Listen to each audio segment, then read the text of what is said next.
हाँ जी, वेलकम है आपका क्रिएशन नर्सिंग क्लासेस में। आज के इस सेशन में हम डिस्कस करने जा रहे हैं पुर्पीरियम पीरियड और इन्वोल्यूशन के बारे में। तो देखते हैं क्या होता है पुर्पीरियम। तो पुर्पीरियम वो टाइम पीरियड है जिसमें डिलीवरी के बाद जितने भी जेनाइटल ऑर्गन्स हैं, यूट्रस, वेजाइना और सर्विक्स, तीनों अपनी प्री प्रेग्नेंट स्टेट में आ जाते हैं। तो वो टाइम पीरियड कहलाता है पुर्पीरियम। तो पुर्पीरियम क्या है? वो टाइम पीरियड है जिसमें जेनाइटल ऑर्गन अपनी प्री प्रेग्नेंट स्टेट में आएंगे। इसके बाद आता है इन्वोल्यूशन। इन्वोल्यूशन क्या है? इन्वोल्यूशन प्रोसेस है। पुर्पीरियम तो टाइम पीरियड था जो कि 6 वीक का होता है, 6 वीक का। जैसे ही डिलीवरी हुई, डिलीवरी के जस्ट बाद डिलीवरी, प्लेसेंटा का एक्सपल्जन हुआ, प्लेसेंटा बाहर निकलने से लेकर ये स्टार्ट हो गया और खत्म होगा अप टू 6 वीक। ठीक है, 6 वीक तक वो टाइम पीरियड कहलाएगा पुर्पीरियम। और इन्वोल्यूशन क्या है? इन्वोल्यूशन वो प्रोसेस है जो चलेगी जिसमें जितने भी जेनाइटल ऑर्गन्स थे वो अपनी पहले वाली स्टेट में आ जाएंगे। तो ये माइनर सा दोनों में डिफरेंस है पुर्पीरियम और इन्वोल्यूशन के बीच में। तो पुर्पीरियम पीरियड है जिसमें genital organ pre pregnant stage में आते हैं, और इन्वोल्यूशन वो प्रोसेस है जिसके द्वारा जेनाइटल ऑर्गन अपनी प्री प्रेग्नेंट स्टेज में आ जाते हैं। तो इसकी जो ड्यूरेशन है वो क्या रहती है?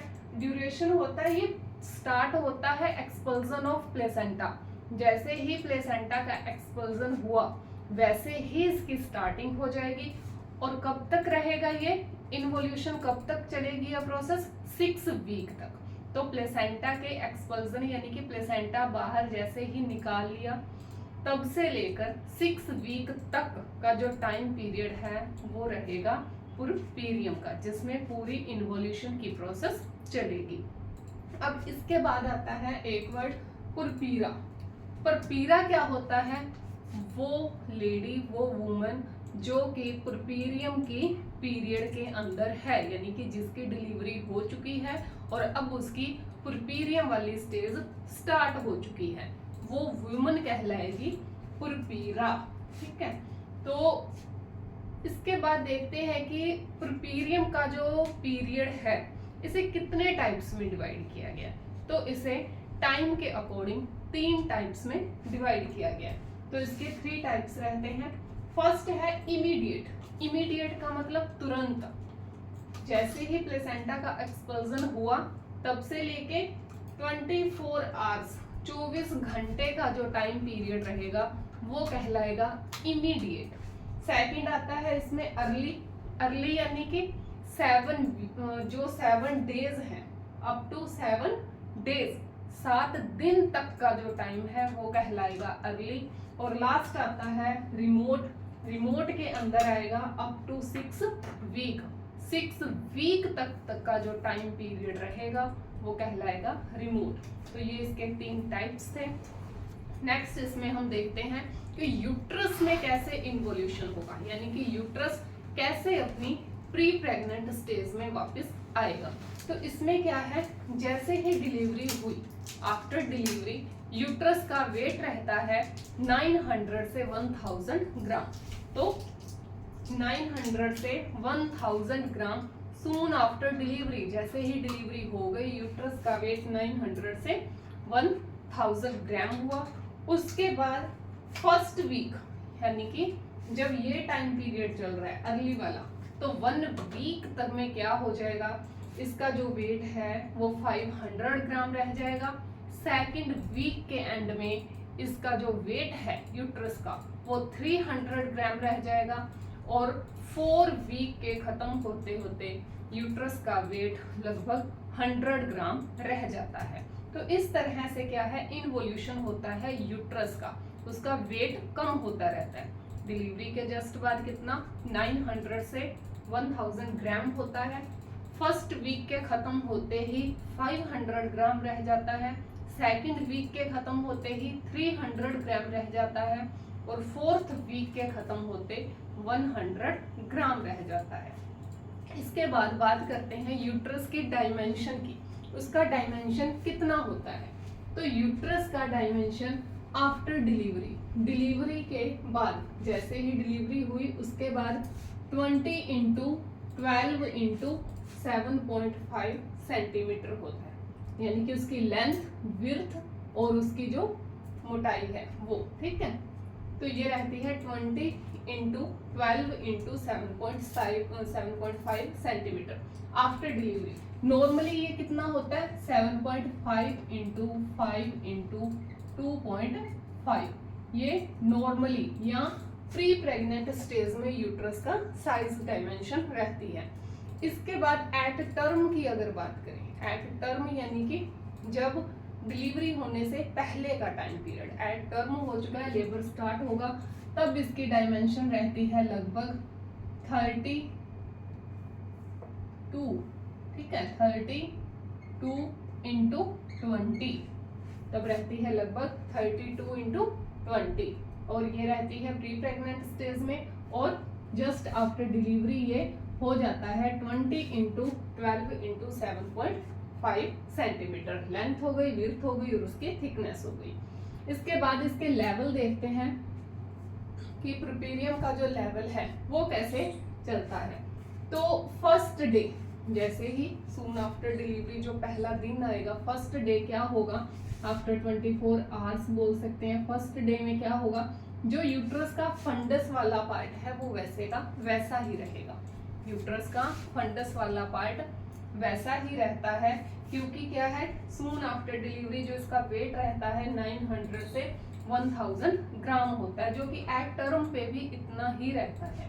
तो फर्स्ट डे फंडस कांस्टेंट वैसा ही रहेगा, जस्ट बिलो अम्बलाइकस। उसके बाद थोड़ा सा अम्बलाइकस के नीचे, जस्ट बिलो, कितना, 1 से 1.5 सेंटीमीटर, 1 से 1.5 सेंटीमीटर बिलो रहता है ये अम्बलाइकस से, या एट अम्बलाइकस तक, अम्बलाइकस पर भी हो सकता है। अगर बात करें सिम्फेसिस प्यूबिस की, सिम्फेसिस प्यूबिस की बात करें तो वहां से कितना ऊपर होगा, 13.5 सेंटीमीटर। जैसे कि ये यूट्रस है, मान लेते हैं ये हो गया यूट्रस, यहाँ है सिम्फाइसिस प्यूबिस और इधर है अम्बलाइकस। सिम्फाइसिस प्यूबिस आ गया पेल्विक एरिया में और ऊपर आ गया ये अम्बलाइकस।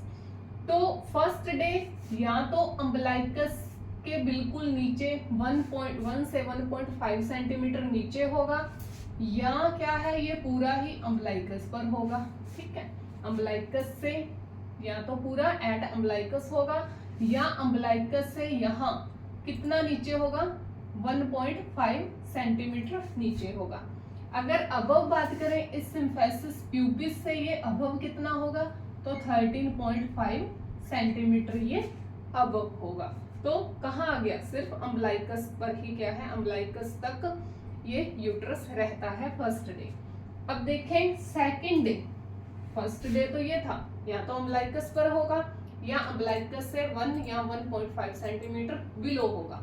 सिम्फेसिस प्यूबिस से अगर इसकी मेजरमेंट करें तो 13.5 सेंटीमीटर अबव रहेगा ये सिम्फेसिस प्यूबिस से। सेकंड डे की अगर बात करें तो 1.25 सेंटीमीटर पर डे इसका डिसेंड होता रहता है। फर्स्ट डे अम्बलाइकस पे था, इसके बाद नीचे डाउन होता रहेगा 1.25 सेंटीमीटर पर डे, ठीक है। अगर ये बिकम पेल्विक एरिया, अब पेल्विक एरिया यानी कि अपने प्री प्रेग्नेंट स्टेज में कब पहुंच जाएगा, तो लगभग 2 वीक पर या बोले 10 से 12 डेज पर क्या है, ये पेल्विक एरिया के अंदर आ जाता है। तो ये था इन्वोल्यूशन ऑफ यूट्रस। इसके बाद बात करते हैं इन्वोल्यूशन ऑफ सर्विक्स। सर्विक्स का इन्वोल्यूशन कैसे होता है, तो सून आफ्टर डिलीवरी, जैसे ही डिलीवरी हुई उसके बाद अगर चेक करें तो सर्विक्स 3 फिंगर ओपन रहती है। फर्स्ट से सेकंड डे 2 फिंगर ये ओपन रहेगी, 3 से 4 डे क्या है 1 फिंगर ओपन रहेगी, और 6 से 7 डेज में सर्विक्स कंप्लीटली क्लोज हो जाती है। तो सर्विक्स में सिर्फ इतना ही इन्वोल्यूशन होता है कि जो उसकी ओपनिंग हुई थी कितनी होती है, जो लेबर है, लेबर की फर्स्ट स्टेज में कितनी हो गई थी, 10 सेंटीमीटर हो गई थी। तो उसके बाद क्या है, फिंगर की बात करें 3 फिंगर, तो सून आफ्टर डिलीवरी के बाद चेक करेंगे 3 फिंगर ही ओपन रहेगी फर्स्ट से सेकंड डे। पहले 2 दिन में ये 2 फिंगर रह जाएगी ओपन, 1 फिंगर क्लोज हो गई। उसके बाद 3 से 4 डेज में कितनी, 1 फिंगर रह जाएगी, और 6 से 7 डेज के अंदर ये कंप्लीटली क्लोज हो जाती है। अब नेक्स्ट रह गया इसमें विजाइना। तो विजाइना का इन्वोल्यूशन कैसे होगा, तो 2 से 3 मंथ के अंदर क्या है, विजाइना का इन्वोल्यूशन होता है। तो कंप्लीटली विजाइना का इन्वोल्यूशन होने में ज्यादा टाइम लगता है, 2 से 3 मंथ में इसका इन्वोल्यूशन होगा। रगे रीअपीयर, जो इसके रगेज हैं वो रीअपीयर हो जाएंगे at the end of 3rd week. जैसे ही 3rd वीक खत्म होगा, जो इसमें रगेज हैं वो रीअपीयर हो जाते हैं, दोबारा दिखना स्टार्ट हो जाते हैं। रीगेन, अब इसकी जो टोन है, टोनिसिटी है इसकी, ठीक है, रिजिडिटी है, वो रीगेन हो जाती है। टोनिसिटी तो रीगेन हो जाती है, लेकिन विजाइना कभी भी अपनी प्री प्रेग्नेंट, ये बोले तो इसकी जो विर्गिनल स्टेज है, ठीक है, विर्गिनल स्टेज है, उसमें कभी भी नहीं आ पाती। तो इलास्टिसिटी इसमें हो जाती है, टोनिसिटी भी कुछ हद तक आ जाती है, लेकिन इसकी जो विरिगनली स्टेज थी, विरिगनली स्टेज तक ये कभी भी वापस नहीं आ पाती है। तो ये था हमारा आज का कंटेंट, पुर्पीरियम एंड इन्वोल्यूशन। तो पुर्पीरियम और इन्वोल्यूशन में माइनर सा डिफरेंस है, दोनों ही क्या है, डिलीवरी के बाद होते हैं। पुर्पीरियम वो टाइम पीरियड है जिसमें प्री प्रेग्नेंट स्टेज में ऑर्गन आएंगे, यूट्रस, सर्विक्स, वेजाइना, और जो इन्वोल्यूशन है वो प्रोसेस है जिसके द्वारा पुर्पीरियम का जो प्री प्रेग्नेंट स्टेज में ऑर्गन सारे आ पाते हैं। उम्मीद है आज का कंटेंट अच्छा लगा होगा, तो don't forget like, share and subscribe. Thank you so much.